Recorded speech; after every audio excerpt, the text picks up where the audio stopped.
এই মুহূর্তের সবচেয়ে বড় খবর, দক্ষিণ চব্বিশ পরগনার কুলপি থানার হটুগঞ্জে আইএসএফ ও তৃণমূলের মধ্যে খণ্ডযুদ্ধ, বোমাবাজি।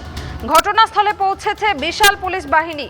এই মুহূর্তের সবচেয়ে বড় খবর, দক্ষিণ চব্বিশ পরগনার কুলপি থানার হটুগঞ্জে আইএসএফ ও তৃণমূলের মধ্যে খণ্ডযুদ্ধ এবং বোমাবাজি।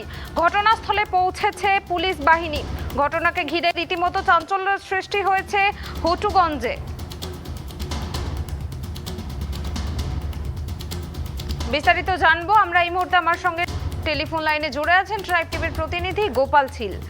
গোপাল, কুলপি থানার হটুগঞ্জে আইএসএফ ও তৃণমূলের মধ্যে সংঘর্ষ, কি নিয়ে এই সংঘর্ষ, কি জানা যাচ্ছে, বিস্তারিত জানাও আমাদের।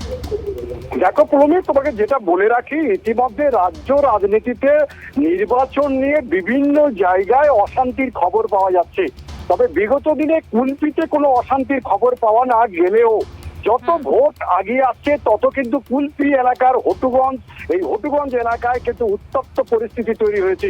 যেটুকু জানা গিয়েছে, আইএসএফ কর্মীরা একটি প্রচারে যাচ্ছিল, সেই সময় কয়েকজন হটুগঞ্জে থেকে তারা তাদের প্রতি কটূক্তি করে। সেই কটূক্তি থেকে গন্ডগোলের সুযোগ শুরু হয় এবং তারপর থেকে এলাকার প্রচুর পরিমাণে আইএসএফ কর্মীরা এলাকায় আসে এবং আইএসএফ কর্মী শুধু নয়, পরপর শাসক দলের কর্মীরাও সেই এলাকায় আসতে থাকে।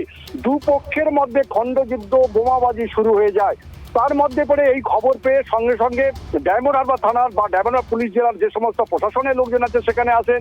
ইতিমধ্যে কিন্তু এলাকায় যে ঘটনা ঘটেছে তা এখতিয়ারে আনার চেষ্টা করছেন পুলিশের মধ্যে। তবে এই খণ্ডযুদ্ধ দিনের পর দিন এই এলাকায় লেগে রয়েছে বলে স্থানীয়দের বক্তব্য থেকে উঠে এসেছে। ভোট যত আগাচ্ছে উত্তপ্ত হয়ে উঠছে এই হটুগঞ্জ এলাকা। ধন্যবাদ গোপাল।